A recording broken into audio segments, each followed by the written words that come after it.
Man, two grown men sat down and addressed their issues, and I'm talking about Asante Samuel and none other than Prime Time Deion. All right, Coach Prime opened up with Asante Samuel on the show, Say What Needs to Be Said, all right? And he talks about their issues, but also talks about Shadur and how he slid in the draft. Let's go back to where I think it went left. I was working for NFL Network, and they asked me who were the top corners in the game. And see, I hate to do that. I hate to do that. I think this was the first and the last time I ever gave a ranking. I'm telling you, you don't know that. That was the first and the last time. Okay. And I said, blah, blah, blah, blah, blah, blah, blah, blah, blah. Then I said, Asante Samuel is the best off corner in the game. And you didn't want that. You didn't want that. So what was wrong with that? Because I was just being 100. Like what I would have wished that you did, I wish you would have traveled. Right. I wish you would have took the dog and took him out the game because I know you was capable, but y'all didn't do that. Right. So it was hard for me to say that when, you know, you got Reeves out there and some of the other cats out there, and they were traveling. But the reason why I wasn't interested in matching up because I wasn't getting the ball like I was getting in practice against Tom Brady. So let me explain this to you, right? Like I say, you the one pioneered that term lockdown corner, but you have 50 interceptions. Nobody is doing that no more, right? So how I looked at it, Coach, right? The quarterback was in control of the football. True. Most quarterbacks are right-handed. True. And most passes go to the right side, and the defensive left side, right?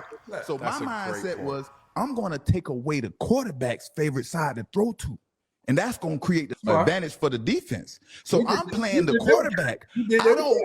I don't wish to play the receiver because the quarterback has to get the ball to the receiver. So that was my mindset. But nobody understood what I was doing. So it's like it kind of got washed out. So you compare me against any quarterback?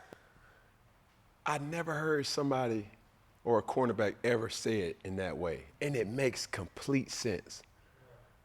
I want to play to the quarterback's most dominant side, and that's most likely the right side. That's real. Hey, can't blame him now. That's good. And I appreciate them having this type of conversation, bro. Yeah. Because I think we have to get into a point where we normalize these conversations.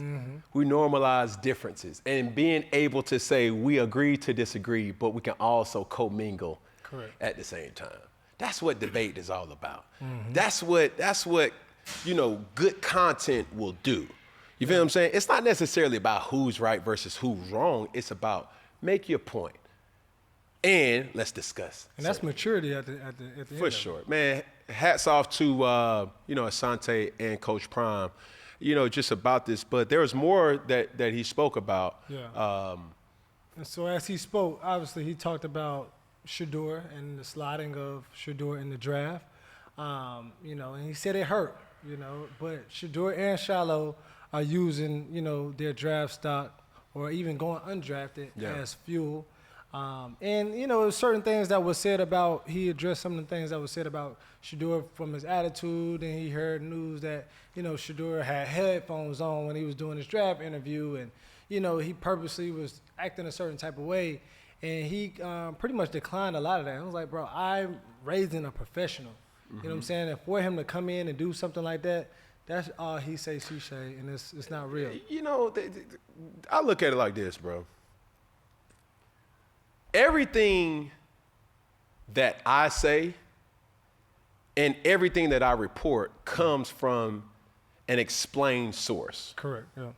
I would love to see the day where we start exposing the sources. We hide behind, hey, I have an insider. Hey, I have a source. Hey, I have an executive. Hey, I have this person that's well aware of this. Man, hey, bro, I come from where. Who told you that? Because that's too much of a wall to hide behind rather than saying, hey, dog, listen, Cam said this.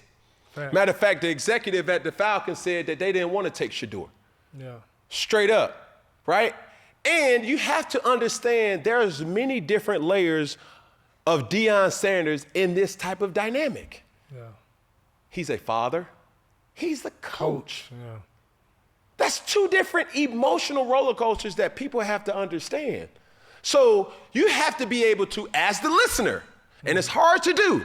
It's even hard to do as the person to differentiate who's speaking. Yeah. Because the same person, that's what we see. But what tone are you coming from? Coach or dad? Are you coaching him? Are you coming from a person who has coached him, or are you coming from a person who has raised him? And those lines got blurred. By the viewer from the media. By the listener. Yeah. I'm tired, bro, and I've made it abundantly clear. And I respect anybody who does this line of work, but understand this though. He's still Shedur's dad. Correct. So when you hear a take from Jason McIntyre speaking about, hey, just take a step, like, he has kids, right? Mm-hmm. I don't think that there'll ever be a time where you just let your kids go and let them figure it out and fend for themselves, especially when you have insight and perspective to help direct them and nurture them to the best version of themselves as possible. This is going to be the biggest job interview he'll probably ever have. For sure, but the reality is not a lot of times a lot of parents can cope with their child's experience that they're about to be experienced to. Deion Sanders played in the NFL. He played at a high level, might I add. Mm-hmm. So why would he have to call a Tom Brady? Why would he have to call a Cam Newton? Why would he have to call a Michael Vick? Why would he have to call when you could just, hey, Pop, man, tell me about what the combine process would be like. So a person that has so many different elements to a relationship has to be considered a complex situation. Mm-hmm. And that's what it is. So for somebody to attack the father in Deion, saying, oh man, he doing too much, let him go, let him figure it out. That's why he didn't get drafted. Like, man, that's BS. That's baloney. Mm-hmm. But this is what you're referring to, this video. It's the beginning of June, and Deion is already complaining about his son and what went down at the draft. This, my friends, is why Shedeur Sanders fell in the draft. Front offices were just like, no thank you on Shedeur Sanders precisely because of this. Hey, Deion, Shedeur's now 23 years old. I'm not telling a grown man what to do, but it wouldn't be the worst thing in the world, Deion. Next time you were asked about it, hey, man, I wish my son the best. I will be rooting for him hard. I'm a Cleveland Browns fan. Go Browns. No, just stop. That's not. All you're doing is hurting Shedeur. Bro. Is this true? Is all he doing hurting Shadur? No, he's not. He's being a stand-up father, a hands-on dad that the narrative and the propaganda in America has always been.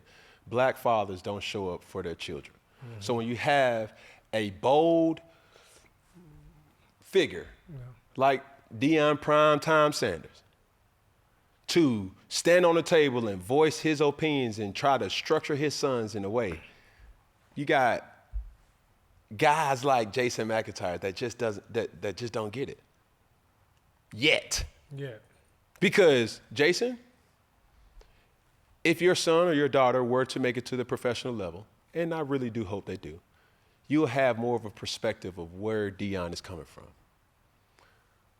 But until that time, bro, you're attacking not Coach Prime, you're attacking Father Prime. And I get it. It can become overwhelming sometimes, and the media has a way of picking storylines. It's been done so many different times on many different leagues. But when you're talking about this particular situation, it is extremely important to highlight and pinpoint that that's a father that you're talking to. You can't say too much of that for a person that wants the best from his son because you will want the best from yours. Yeah. That's all I'm saying.